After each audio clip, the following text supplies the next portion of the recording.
That's 1 minute. Did you need a holiday after your holiday, Rob?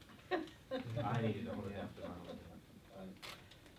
Our second speaker for today, wearing a different hat, is Simon Day. His evaluator is Rena. I'd like to welcome Rena.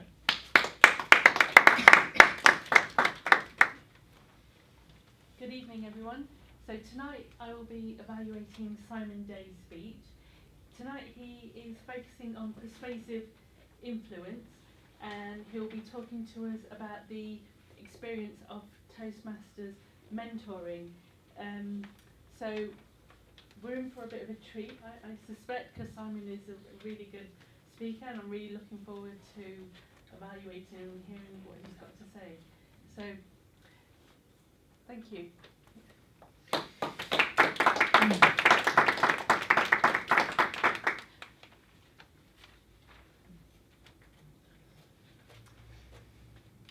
Now I know what you're thinking.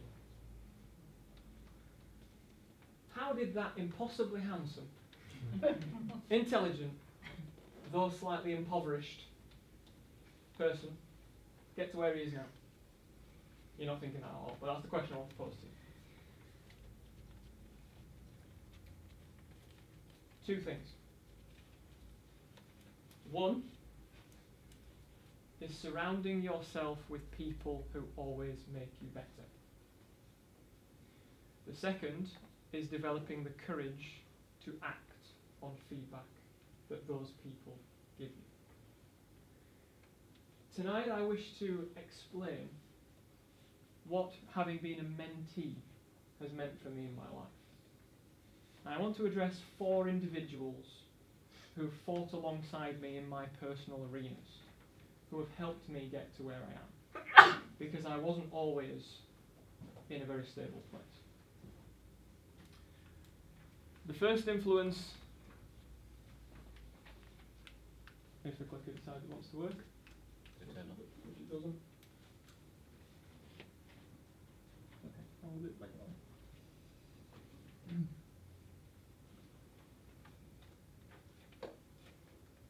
Is my wife. We've been married for 6.5 years. The best thing about a mentor is that from time to time they're willing to get some coal dust on their hands because they have faith that there's a diamond hiding in there somewhere. My wife's still got coal dust on her hands.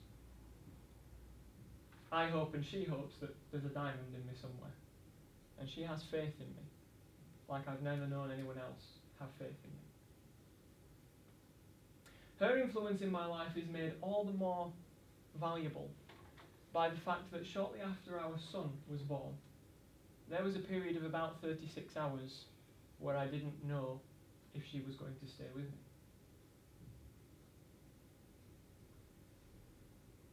But she did.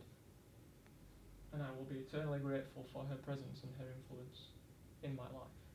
She has weathered the storms, she has seen me at my best and at my worst, and she has an unwavering courage that I can only hope to develop. The second influence, second mentor, is a friend called Josh. After the events that I just described with the birth of our son, I suffered from postnatal depression. I struggled. But during that period of time, Josh came into my life for a second time because I used to work for him. And not because of him I left the organisation, but he later became a friend. And we share a love of running. And at the time I was running a 5-kilometre run in about 21 or 22 minutes. Josh ran his first 5-kilometre race about 4 years ago in 34 minutes. I served a little bit as his mentor until the time started dropping to 27, 26, 25, 24, 23 minutes. And we're getting to the point now where if I finish a 5k and I look over my shoulder, I can see Josh behind me, not more than 100 yards away. From 34 to 23 in 4 years. He's been an inspiration. But he also helped use running to assist me in a time where my mental health was taking a battering. So he's inspired me in many ways, but again, he is the characterisation for me of ambition. And I'm grateful to him. I'm also grateful to somebody many of you will know, Lynn Gregory. If I were to write an IOU to Lynn Gregory for all of the advice and the time that she's given me in rewriting speeches, in preparing for presentations, in beating my own self-doubts, in overcoming those questions of, am I doing this right? Am I making the right choices here? Should I be a speaker? I think I'd owe her 6 figures. She could charge me consultancy fees for her time and I'd owe her a lot of money. But she's never asked me for a penny. Because she's a mentor. She's a friend. She's somebody that will willingly give time and talent to help somebody in need. And I've been very privileged in my time during Toastmasters to win some awards, but I do not ascribe those awards to my own achievement. I ascribe them to having simply implemented the feedback that Lynn gave me, and others. But she has been there every step of the way. Whenever I was questioning myself, saying, I don't know if I can do this, Lynn says, yes you can. So I'm grateful to Lynn. Now, isn't that the 2 finalists of Britain's Most Handsome Man? Could quite well be. But I owe Paul Davey a couple more things than just a few stylistic choices. Every 2 weeks, he shares the car ride home with me and borrows a little bit of my petrol. But there's a saying that you can't give somebody so much as a crust without receiving a loaf in return.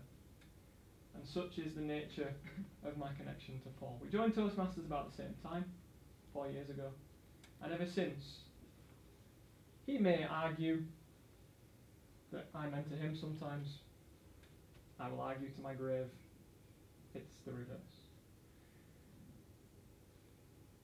Paul shares the car ride home, but he shares with me his ambitions, his dreams, his goals, his desires, his struggles. And we work together. And we discuss things together, and we throw around ideas, and we learn things from each other. And I think it's telling that there are 4 pictures, because they are the cornerstones of the last 6 years of my life. Those are 4 individuals I can pinpoint who have had a profound impact on my life. There are others, but this is only a 7-minute speech. I could go on for an hour, but I won't. Who are the cornerstones in your life? Who are the mentors who have got you to where you are now? My one invitation to you, as a consequence of this evening, is that you ponder that question and think about some people in your life who you owe a debt of gratitude to. And in whatever format you choose, say thank you. Because in a world that is suffering with a real lack of gratitude, you can never underestimate the value of a simple thank you. I know that I need to express that more readily to these people and to others. But if there's one thing we learn from tonight, it is thinking about the people, the mentors who've got us to where we are, and it is acknowledging their influence in our lives. Thank you.